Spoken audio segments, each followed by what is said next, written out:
الدنيا بقت ماشية بسرعة، إيقاع الحياة بينسينا حاجات كتير. إزاي نربي ولادنا؟ إزاي نوجههم علشان يكبروا من غير أمراض نفسية؟ إزاي أتصرف مع ابني لما يغلط؟ علاقتنا في شغلنا، بين زمايلنا وصحابنا، وفي بيتنا ما بين أهلنا وناسنا. كل ده وأكتر هنعرفه ونناقشه في برنامج خطوة جديدة مع الدكتور عبد المحسن دايغم على راديو كامل. راديو كامل، محطة على المحطة.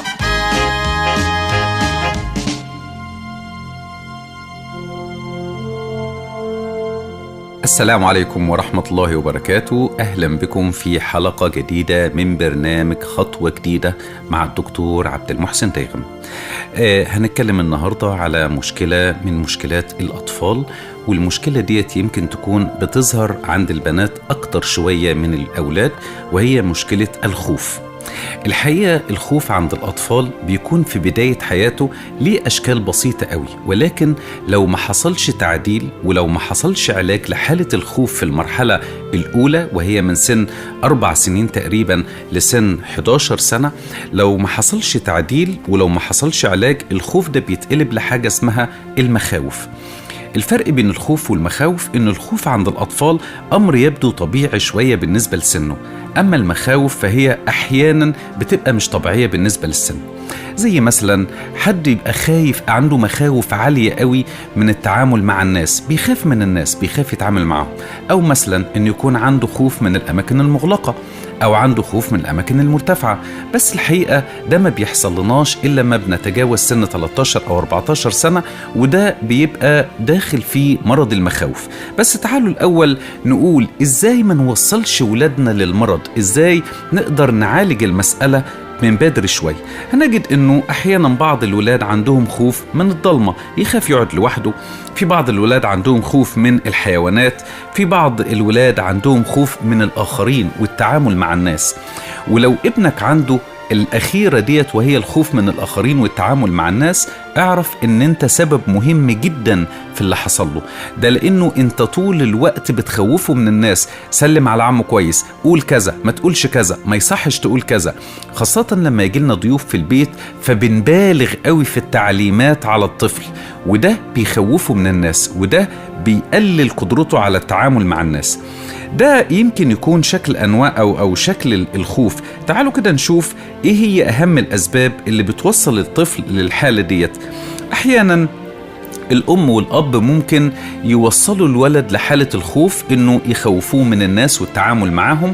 أحيانا بتكون الأم موسوسة شوية فبتخوف الولد من أي حاجة لها علاقة بالعدوى. قوم اغسل، لا ارجع اغسل إيدك تاني، لا اعمل كذا، وتزود الأم التعليمات على الولاد. ويمكن اللي بيسمعني دلوقتي من الأمهات اللي الوساوس عالية عندهم شوية هيعرفوا كويس قوي إن هم من غير ما يحسوا هيطلعوا لنا طفل خايف، وبعد كده هيطلعوا لنا طفل موسوس. انت مريتي يمكن بتجربة الوسواس، سواء وسواس من النظافة أو أي نوع من أنواع الوساوس. يا ريت ما تنقليش التجربة لابنك، خليه يعيش بطبيعته. أي طفل لما بياكل ممكن يوقع حاجات على نفسه، فبلاش توسوسي قوي وتبالغي في النظافة، لأن ده الولد هيبقى عنده خوف من العدوى. أحيانا الأمهات والآباء بتتكلم مع ولادها أو بتتكلم قدام ولادها عن حاجات غيبية زي الجن، زي العفاريت، أو إنه يشوف أفلام كرتون لها علاقة بالمسألة ديت. اعرفوا من ده هيزود الخوف عند الولاد وهيعمل له مشكلة بعد كده. فلما نقول إنه الولد بيخاف ينام في الضلمة، أو الولد كان بينام لوحده لسن 5 سنين وبعد كده بقى بيخاف، نعرف إن احنا كنا سبب في الخوف.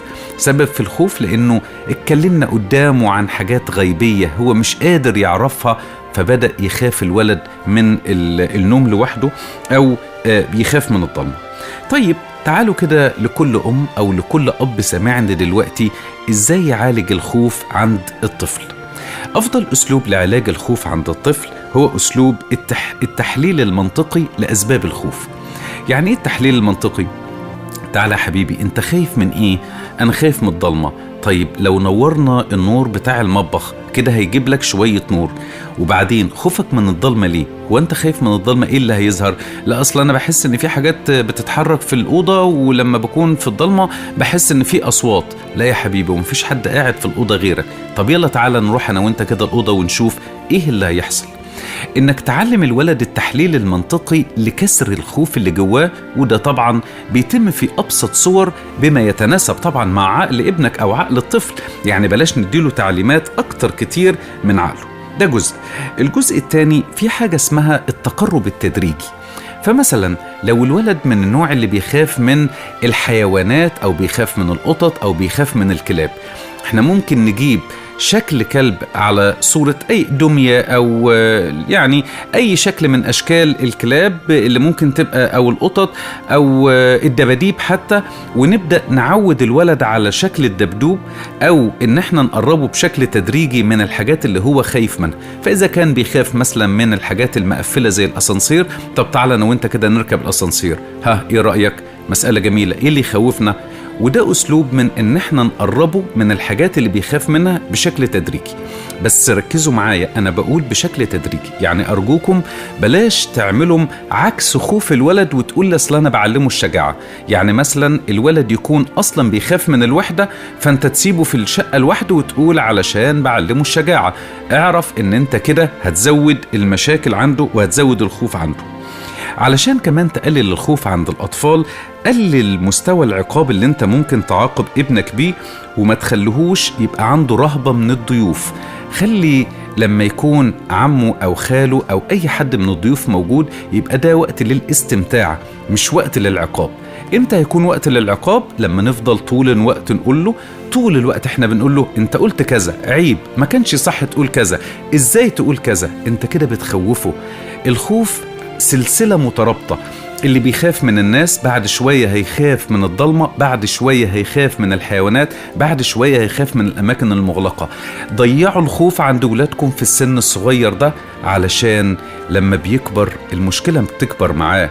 الخوف هيتقلب لمخاوف، الخوف هيتقلب لوسواس. إذن أفضل مرحلة نقدر نعدل فيها سلوك ولادنا هي المرحلة اللي هم فيها دلوقتي، من سن 3 سنين لسن 12 سنة. نكون هادين مع ولادنا، بلاش نعاقبهم، بلاش نخوفهم، لا من الناس ولا من أي حاجة تانية. خلصت حلقتنا، وإلى اللقاء في حلقة جديدة من برنامج خطوة جديدة مع الدكتور عبد المحسن ديغم على راديو كيمت، محطة على المحطة. كنتم مع خطوة جديدة مع الدكتور عبد المحسن ديغم على راديو كيمت. راديو كيمت، محطة على المحطة.